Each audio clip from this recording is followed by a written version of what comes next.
अस्सलाम वालेकुम एवरीवन, मैं हूं शेफ़ मारिया और आज मैं आप लोगों के लिए बहुत ही मज़ेदार सी रेसिपी लेकर आई हूं। आज मैं आप लोगों को सिखाने जा रही हूं बेकरी वाली चॉकलेट ब्राउनी, जिसे तो बच्चे बहुत पसंद करते हैं लेकिन बड़ों को भी बहुत पसंद होती है। बच्चे बड़े सभी खाना इसको एंजॉय करते हैं। बहुत ही आसान तरीके से कंप्लीट मेजरमेंट के साथ आप लोगों को परफेक्ट ब्राउनी की रेसिपी देने जा रही हूँ, जिसको बनाना बेहद आसान है। एक बार आप लोग बना लेंगे तो बार बार दिल चाहेगा बनाने का और बेकरी से ख़रीदना भूल जाएंगे, क्योंकि बेकरी से ज़्यादा अच्छी ब्राउनी आज के बाद आप लोग इसको घर में बनाना पसंद करेंगे। और ये कमर्शियल रेसिपी है, यानी कि इसको बना के आप लोग सेल भी कर सकते हैं। बहुत ही आसान रेसिपी है, बजट में रहते हुए आप लोग बना लेंगे। तो चलिए आइए वीडियो स्टार्ट करते हैं।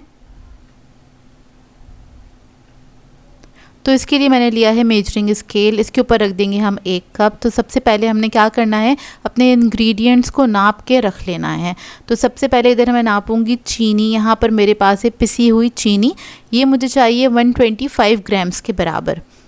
तो ये हम ऐड कर देंगे कप के अंदर। इधर मैं आपको कप के हिसाब से भी बता रही हूँ। अच्छा, पिसी हुई चीनी जो होती है ना, वो थोड़ी सी लाइट हो जाती है, तो जब आप इसको कप में मेजर करते हैं तो वो आधा कप से थोड़ी सी ज़्यादा होती है। जैसे कि इसमें आपने कंफ्यूज नहीं होना। आपने करना क्या है, आधा कप ले लीजिएगा, उसके बाद 2 टेबलस्पून भर के चीनी ले लीजिएगा, तो ये पौने कप के बराबर आपकी चीनी हो जाएगी, यानी कि 125 ग्राम्स के बराबर आपके पास चीनी आ जाएगी।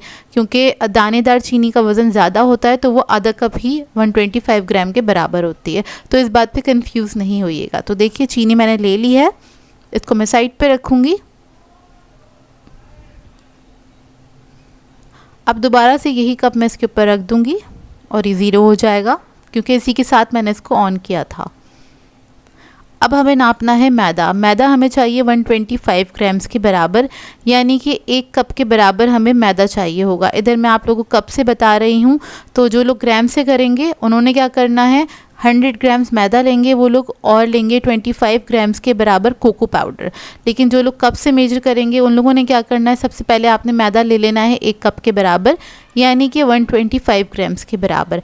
अब इसमें से आपने माइनस करना है मैदा, यानी कि इसमें से आपने मैदा निकाल लेना है 2 टेबलस्पून के बराबर। इसको मैं इधर लेवल करके दिखा रही हूँ, ये पूरा 1 कप के बराबर है। ये देखिए, अब ये 1 कप के बराबर हो गया। जो लोग कप से मेजर कर रहे हैं तो उन्होंने क्या करना है, इसमें से मैदे को माइनस करेंगे और कोको पाउडर को आपने प्लस करना है, यानी कि कोको पाउडर इसके अंदर ऐड कर देंगे 2 टेबलस्पून के बराबर, यानी कि 25 ग्राम्स के बराबर। तो ये हो जाएगा हमारे पास 125 ग्राम पूरा हो जाएगा कंप्लीट ना। तो जितने भी ड्राई इंग्रेडिएंट्स या फिर लिक्विड वाले इंग्रेडिएंट्स मैं बताती हूँ, उसकी मेजरमेंट करना बहुत ज़रूरी है। अगर आप लोग चाहते हैं आपकी बेकिंग बहुत ही परफेक्ट तरीके से हो, जिस तरह से मैं बना रही हूँ उस तरह से ही रिज़ल्ट आना चाहिए, तो आपके पास मेजरिंग स्केल होना बहुत ज़रूरी है और मेजरिंग कप भी। तो देखिए अब मैं क्या करूँगी, इसके अंदर कोको पाउडर ऐड कर दूँगी 25 ग्राम्स के बराबर। कोको पाउडर मैं यूज़ करती हूँ बेरी का, यानी कि मलेशियन कोको पाउडर है। इसका फ्लेवर बहुत अच्छा होता है, बहुत ज़्यादा चॉकलेटी होता है। तो कोई भी आप अच्छे ब्रांड का ले सकते हैं, जो भी आपके घर के पास मिलता है वो आप ले सकते हैं, ठीक है। तो यहाँ पर मैं बस 25 ग्राम्स के बराबर इसको ऐड कर दूँगी। तो 1 कप ये हो गया पाउडर हमारे पास, मैदा, और हमारे पास हो गया कोको पाउडर। ये देखिए, अब हम इस क्या करेंगे, ऑयल को नापेंगे। तो ऑयल के लिए हमें चाहिए होगा आधा कप, मैंने यूज़ किया था इधर। तो इधर हमें चाहिए 125 ग्राम्स के बराबर ही ऑयल चाहिए, यानी कि 125 ml के बराबर। तो ये आधे कप में आता है 100 ml के बराबर या फिर 100 ग्राम्स के बराबर। तो आपने क्या करना है, आधा कप लेना है और 3 टेबलस्पून इसमें हम प्लस करेंगे, तो ये हमारे पास 125 ग्राम्स के बराबर ऑयल आ जाएगा। अच्छा, मैं अक्सर ना ज़ोर देती हूँ कि अब आप लोग अगर बेकिंग का शौक़ रखते हैं तो एक मेजरिंग स्केल ख़रीद लीजिए। ये बहुत महंगा नहीं मिलता, कुछ 700-800 रुपये का मिलता है, 1000 के अंदर आ जाता है और ये सालों चलता है। मतलब अभी रिसेंटली मेरे ख़राब हुआ है, जो कोई आप कह लें 7 साल पुराना था, 7 साल बाद ख़राब हुआ ना वो। तो ये बहुत चलता है। स्केल लेने से क्या होता है, क्योंकि हर जगह पे ना मेजरिंग कप का जो साइज़ होता है वो अलग होता है, कहीं पे कुछ होता है, कहीं पे कुछ होता है। डिफरेंट 3 तरह के साइज़ होते हैं, इसके अंदर भी 3 तरह के साइज़ आते हैं। तो इसलिए ना हम लोग जितने भी बेकर्स हैं या जिनको बेकिंग बहुत अच्छी करनी आती है, तो वो लोग यही आपको एडवाइस करेंगे हमेशा कि आप लोगों ने करना क्या है, एक मेजरिंग स्केल ले लें, लाइफ आपकी ईजी हो जाएगी, कोई मिस्टेक नहीं होती है इसके बाद ना, क्योंकि हम जितनी भी रेसिपीज़ पढ़ते हैं या समझते हैं वो सारी ग्राम्स में ही हमें बताई हुई होती हैं, तो उसके लिए आपको काफ़ी आसानी हो जाती है। अच्छा, ऑयल मुझसे ज़्यादा हो गया था तो मैंने कम करके इसको मेजर किया है। टोटल ऑयल चाहिए हमें 125 ग्राम्स के बराबर, और जो लोग कप से मेजर कर रहे हैं वो आधा कप लेंगे ऑयल, और इसके बाद इसको प्लस करेंगे, 3 टेबलस्पून के बराबर ऑयल आपने प्लस करना है, तो आपका हो जाएगा 125 ग्राम्स के बराबर ऑयल हो जाएगा। ठीक है, तो ये तीनों चीज़ें सबसे पहले आपने नाप के साइड पे रख देनी है, और उसके बाद हम स्टार्ट करेंगे अपनी जो रेसिपी है एक्चुअली वो बनाना स्टार्ट करेंगे। तो ये बिल्कुल बेसिक से मैं आप लोगों को स्टार्ट से बता रही हूँ ताकि आप लोगों की कोई गलती ना हो। अब यहाँ पर एक मैंने छन्ना ले लिया है, तो सबसे पहले जो ये ड्राई इंग्रेडिएंट्स हैं इसे हम छान लेते हैं, यानी कि मैदा है, कोको पाउडर, इसके अलावा 1 पिंच के बराबर मैंने बेकिंग सोडा लिया था, हाफ़ टी स्पून के बराबर बेकिंग पाउडर लिया है, वो हम इसके अंदर ऐड कर देंगे। इसको आपने छान लेना है। अच्छा, मेरे पास मैदा हमेशा छना हुआ रखा होता है, लेकिन जब भी मैं बेकिंग कर रही होती हूँ तो मैं उसको दोबारा से छानती ज़रूर हूँ। उससे क्या होता है, आपका केक ना बहुत लाइट बन के तैयार होगा, फ्लफ़ी बनेगा, उसमें जाल अच्छा पड़ेगा, तभी तो वो सॉफ्ट बन के तैयार होगा केक ना। तो देखिए, इसको मैंने छान लिया है, इसको मिक्स करेंगे। मिक्स करने के बाद इसको हम रख देंगे साइड पे और आ जाएंगे अपने नेक्स्ट स्टेप की तरफ। तो नेक्स्ट हमें चाहिए होंगे अंडे। तो 4 अदद मैंने अंडे लिए हैं, रूम टेम्परेचर पे होने चाहिए। इसके अंदर हम ऐड करेंगे पिसी हुई चीनी 125 ग्राम्स के बराबर। इसको मिक्स करेंगे। इलेक्ट्रिक बीटर की मदद से आपने इसको बीट करना स्टार्ट करना है, और एक इलेक्ट्रिक बीटर भी ख़रीद लीजिए, आजकल बहुत सस्ते मिल रहे होते हैं, और इससे भी लाइफ जो है आपकी काफ़ी इजी हो जाती है। अच्छा, बस इन दोनों को मैंने अच्छी तरीके से बीट किया था, और इसको मैंने तकरीबन 5 से 6 मिनट तक अच्छे से बीट किया है। जब ये वॉल्यूम में डबल हो जाएगा, अच्छे से इसमें मतलब एयर आ जाएगी, फिर हम इसके अंदर ऐड करेंगे चॉकलेट एसेंस 1 टीस्पून के बराबर, और जो ऑयल हमने मेजर करके रखा था 125 ग्राम्स के बराबर, वो हम इसके अंदर थोड़ा थोड़ा करके ऐड करेंगे। मशीन मेरी स्टार्ट है, हल्का हल्का सा आपने करके ऐड करना है। 1 मिनट लगेगा इसको ऐड करने में, बस इतनी ही देर इसको आपने बीट करना है।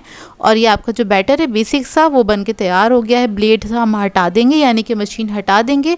उसके बाद ये मैदा, cocoa powder, baking powder, baking soda जो है, इसको हमने इसके अंदर फ़ोल्ड करना है। तो इधर आपने हल्के हाथ से इसको फ़ोल्ड करना है, इसके अंदर कोई लम्स नहीं रहने चाहिए, बस इस बात का ख्याल रखिएगा। हल्के हाथ से हमने इसको अच्छी तरीके से फ़ोल्ड कर लेना है।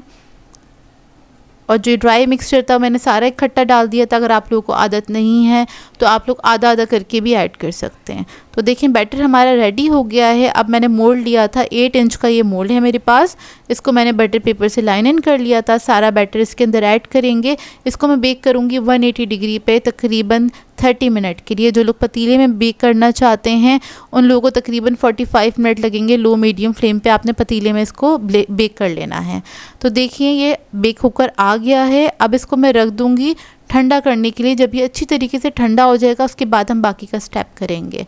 अब जो बेकरी वाली ब्राउनी होती है उस पर जो फज लगा हुआ होता है वो काफ़ी सटल होता है, तो उसके इंग्रेडिएंट्स आप लोग नोट कर लें। तो इसके अंदर एक मैंने पैन लिया है, उसके अंदर ऐड किए हैं चीनी, दानेदार चीनी है तकरीबन 3 टेबलस्पून के बराबर। 2 टेबलस्पून के बराबर भर के हम ऐड करेंगे कोको पाउडर। उसके बाद इसके अंदर मैं ऐड करूँगी दूध, तकरीबन आधा कप के बराबर आपने दूध ऐड कर देना है। अब इसको मिक्स करेंगे। मिक्स करने के बाद इसको मैं तकरीबन 1 मिनट तक पकाऊंगी, जब तक इसमें बबल्स नहीं आ जाते। बबल्स आने के बाद आपने 1 मिनट तक पकाना है। तो ये तो कुछ इस तरह से थिक हो जाएगा। फिर इसके अंदर हम ऐड करेंगे डार्क चॉकलेट, और डार्क चॉकलेट यूज़ करना चाहते तो डार्क यूज़ करें, मिल्क यूज़ करना चाहते तो मिल्क यूज़ करें। 150 ग्राम्स के बराबर मैंने ऐड करी है। इसको भी मैंने 1 मिनट के लिए पका लिया था, जब तक आपकी चॉकलेट अच्छी तरीके से मेल्ट नहीं हो जाती। इसको मैं ठंडा कर लूँगी, और काउंटर टॉप पे छोड़ के आपने ठंडा करना है। इसको फ्रिज में नहीं रखेगा, नहीं तो ये बहुत जल्दी से सेटल हो जाएगी और आपसे हैंडल नहीं होगी। तो देखिए, ठंडी हो चुकी है। आधा घंटा लगा था इसको ठंडा होने में। केक भी हमारा अच्छी तरीके से ठंडा हो गया है। इसको अब हम निकाल लेंगे मोल्ड में से। और ये जो फज की रेसिपी है, कमर्शियल रेसिपी है। ये वाली जो ब्राउनीज़ हैं उस पर यही मतलब फज लगा हुआ होता है, जो कि बहुत ज़्यादा सेटल होता है। जब हम क्लीनर्स के ऊपर से उतारते हैं तो आप देखते हैं ना, बिल्कुल भी चॉकलेट मेल्ट नहीं हो रही होती है। तो देखिए, हमारा केक माशाल्लाह से कितना अच्छा परफेक्ट बन के तैयार हुआ है। और इसके ऊपर हम क्या करेंगे, सिंपली आपने फज ये ऐड कर देना है। सारा ऐड नहीं किया था मैंने, आधा ऐड किया था, आधा बच जाएगा। उसको आपने किसी भी एयर टाइट बॉक्स में करके फ्रिज में रख देना है, उसको आप किसी भी केक पे इस्तेमाल कर सकते हैं। इसको अब बस मैंने क्या करा है, बस रफली सा फैला लिया, ये खुद ही सेट हो जाएगा इसके ऊपर। उसके बाद मैं रखूँगी इसको फ्रिज में तकरीबन 5 से 10 मिनट के लिए, जब तक ये फज अच्छी तरीके से सेट नहीं हो जाता, ताकि इसकी कटिंग करने में मुझे आसानी हो। तो देखिए अच्छी तरीके से सेट हो गया है। अब मैं इसकी कटिंग कर लूँगी। साइज़ मैंने इस बार कट किया था कुछ बेकरी वाला ही, यानी कि इस केक में से मैं निकालूंगी तकरीबन 8 ब्राउनीज़ निकालूंगी, और ये बहुत ही बजट फ्रेंडली बन के तैयार होती हैं। आप लोग इसको बनाएंगे ना, बार बार दिल चाहेगा आपका बनाने का, क्योंकि बाज़ार से ज़्यादा अच्छी चीज़ें आप घर में बना के तैयार कर लेते हैं, क्योंकि उसके इंग्रेडिएंट्स का हमें एक्चुअली पता होता है हम क्या क्वालिटी इस्तेमाल कर रहे हैं। तो देखिए रेडी हो गई। इसकी मैं पैकिंग का तरीका आपको बता देती हूँ। आपने बस क्लेन लेनी है, उसको आपने इस तरह से उल्टा करके रखना है ब्राउनी को, और इसको आपने पैक कर लेना है। अच्छा, इसको बना के आप लोग रख भी सकते हैं आराम से, ये 4 से 5 दिन तक रह जाती है रूम टेम्परेचर पे। अपने बच्चों के लिए बना सकते हैं जिनको आदत होती है सुबह में ब्राउनी केक वगैरह खाने की, क्योंकि इसीलिए हम जाते हैं बेकरी पे ख़रीदने के लिए। तो आप लोग घर में बना के रख सकते हैं, और 4 से 5 दिन ये आराम से रह जाती हैं रूम टेम्परेचर पे। यानी कि आपने इसको बाहर ही रखना है, फ्रिज में नहीं रखिएगा, क्योंकि फज बहुत ज़्यादा हार्ड हो जाएगा इसका। क्योंकि जैसे आप जाते हैं ना बेकरीज वगैरह पे, उन्होंने बाहर काउंटर पे ही रखी हुई होती हैं इन ब्राउनीज़ को, फ्रिज में नहीं रखा हुआ होता। अब मैं इधर आपको दिखाती हूँ इसको तोड़ के, इसका फाइनल लुक। बहुत ही यमी बन के तैयार हुई थी। ट्राई करें तो अपना फीडबैक ज़रूर दीजिएगा, और मेरे इस चैनल पर नए हैं तो चैनल को सब्सक्राइब करें, लाइक भी ज़रूर किया करें, और कमेंट भी किया करें अच्छा सा। तो मिलते हैं नेक्स्ट वीडियो में। अल्लाह हाफ़िज़।